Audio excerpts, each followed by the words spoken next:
आज तमाम खलाई इदारों का सबसे बड़ा मिशन इस ज़मीन के अलावा किसी और सैयारे पर ज़िंदगी की तलाश है। इस मकसद को पूरा करने के लिए इंसान अनथक कोशिशें कर रहा है। जदीद से जदीद टेलीस्कोप्स खला में भेजी जा रही हैं, ख्वाह वो सैयारा हमारे सोलर सिस्टम से हो या सोलर सिस्टम के बाहर। हमारे सोलर सिस्टम से बाहर ऐसे जितने भी प्लैनेट्स हैं जो अपने अपने सूरजों के गिर्द चक्कर लगाते हैं, इन प्लैनेट्स को एक्सोप्लैनेट कहते हैं।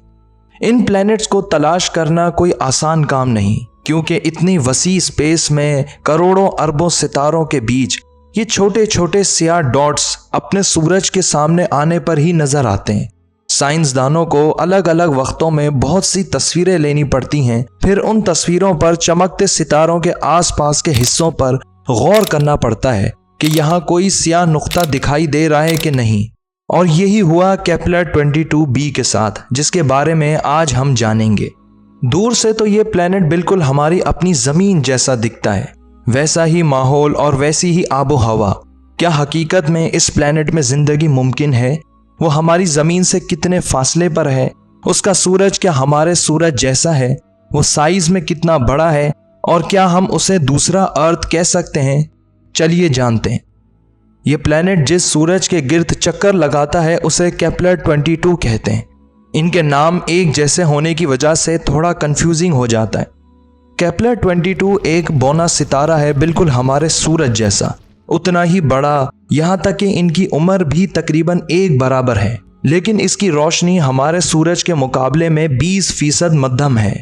फिर भी आपकी आंखें इसकी रोशनी बर्दाश्त नहीं कर सकती। केपलर 22b हमारी ज़मीन से 2.4 गुना बड़ा और ख़ूबसूरत है। ज़मीन से बड़ा होने का मतलब है कि यहाँ अर्थ की तरह पॉपुलेशन का मसला नहीं होगा और हमें अर्थ से 2 गुना बड़ा समंदर भी मिलेगा। सोचें ज़रा कि हम आज तक अर्थ का समंदर ही एक्सप्लोर नहीं कर पाए और ये उसके मुकाबले में 2 गुना बड़ा है। एक शहर से दूसरे शहर तक जाने का फासला भी बहुत तवील होगा। हवाई जहाज़ की परवाज़ कम से कम भी 3 दिन की होगी।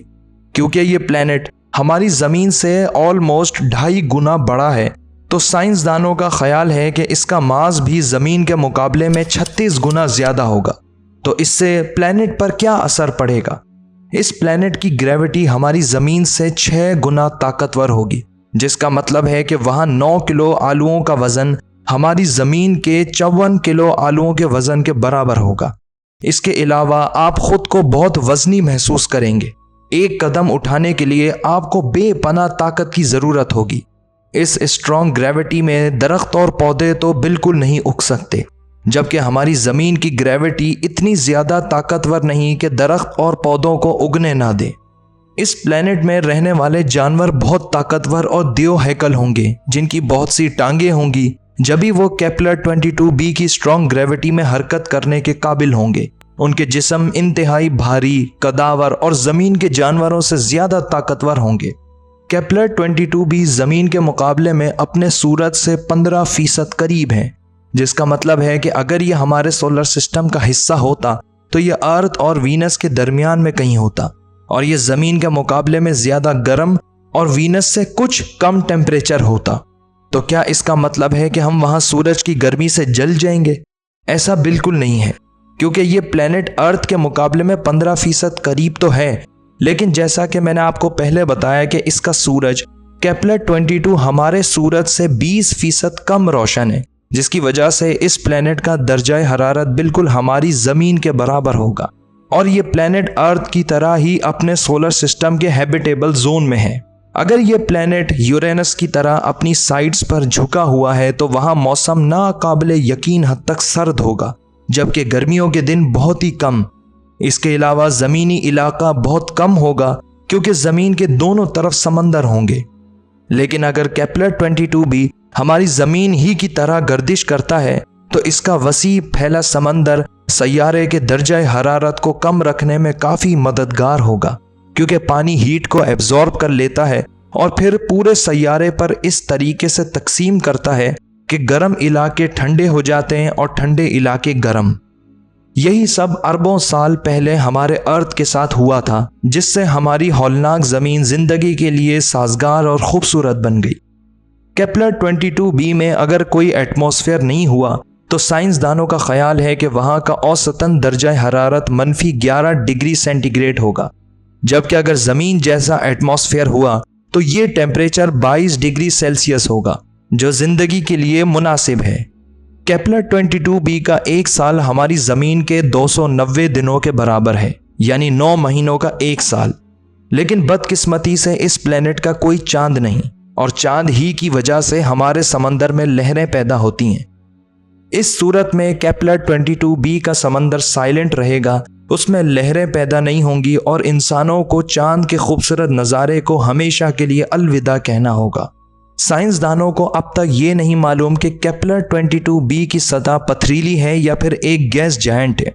अगर तो ये एक गैस जायंट हुआ तो पहले बताई गई तमाम मालूमात बेकार है, लेकिन अगर इसका कोर ठोस हुआ और ये पूरा सैयारा एक बड़े समंदर से ढका हुआ है तो इस सूरत में इंसानों को वहां रहने के लिए समंदर के नीचे शहर आबाद करना होगा और इंसान मछलियों पर जिंदा रहेंगे, जो जाहिर सी बात है नामुमकिन है। केपलर 22b अर्थ से 635 लाइट ईयर दूर है, जिसका मतलब है कि अगर हम स्पीड ऑफ लाइट से सफ़र करेंगे तो ही 635 साल बाद हमारी स्पेसशिप वहां लैंड करेगी, और ये अब तक ज़मीन की तरह दिखने वाला सबसे करीब तरीन सैयारा है। दूसरे सैयारों पर ज़िंदगी की अनथक तलाश में नासा ने अब तक 4000 ज़मीन जैसे सैयारों की फहरिस्त तैयार की है, जहां ज़िंदगी के लिए हालात हमारी ज़मीन की निस्बत ज़्यादा आरामदेह हैं। मसलन KOI 5715.01 इस सैयारे के सूरज का कलर ऑरेंज है, और इस कलर का मतलब है कि ये सूरज हमारे सूरज से भी छोटा है, जबकि इसकी रोशनी और हीट भी कदरे कम है। ये प्लैनेट अपने सूरज के बहुत करीब गर्दिश कर रहा है, और थिक एटमॉस्फेयर होने की वजह से इसका आसमान रंगीन और खूबसूरत नज़र आएगा। KOI 5715.01 ये दूसरा एक्सोप्लैनेट है जो सिर्फ 5.5 अरब साल पुराना है, जबकि हमारी ज़मीन उम्र में इससे 1 अरब साल छोटी है। ये प्लैनेट अपने स्टार से काफ़ी करीब है और हैबिटेबल जोन में है, लेकिन अपने सूरज से करीब होने की वजह से इसका एक दिन 190 दिनों तक तवील होता है। ये प्लैनेट हमारी ज़मीन से 2 गुना बड़ा है। इसका टेम्परेचर भी 11 डिग्री सेल्सियस है, जबकि हमारी ज़मीन का टेम्परेचर 14 डिग्री सेल्सियस है। लेकिन वहाँ आपको गर्मी ज़्यादा महसूस होगी, क्योंकि उसकी कशिश शकल अर्थ के मुकाबले में काफ़ी स्ट्रॉन्ग है, जो गर्मी का टेम्परेचर बरकरार रखने में मदद करती है। ये प्लैनेट अर्थ से 3000 लाइट ईयर दूर है, यानी हमें स्पीड ऑफ लाइट से ट्रैवल करने पर 3000 साल तक सफ़र करना होगा। मैंने आपको 3 एक्सोप्लैनेट्स के बारे में बताया है। अगर आप मज़ीद एक्सोप्लैनेट्स के बारे में जानने में दिलचस्पी रखते हैं तो कमेंट करके बताइए, और अगर ये डॉक्यूमेंट्री आपको पसंद आई तो लाइक एंड शेयर करना ना भूलिएगा।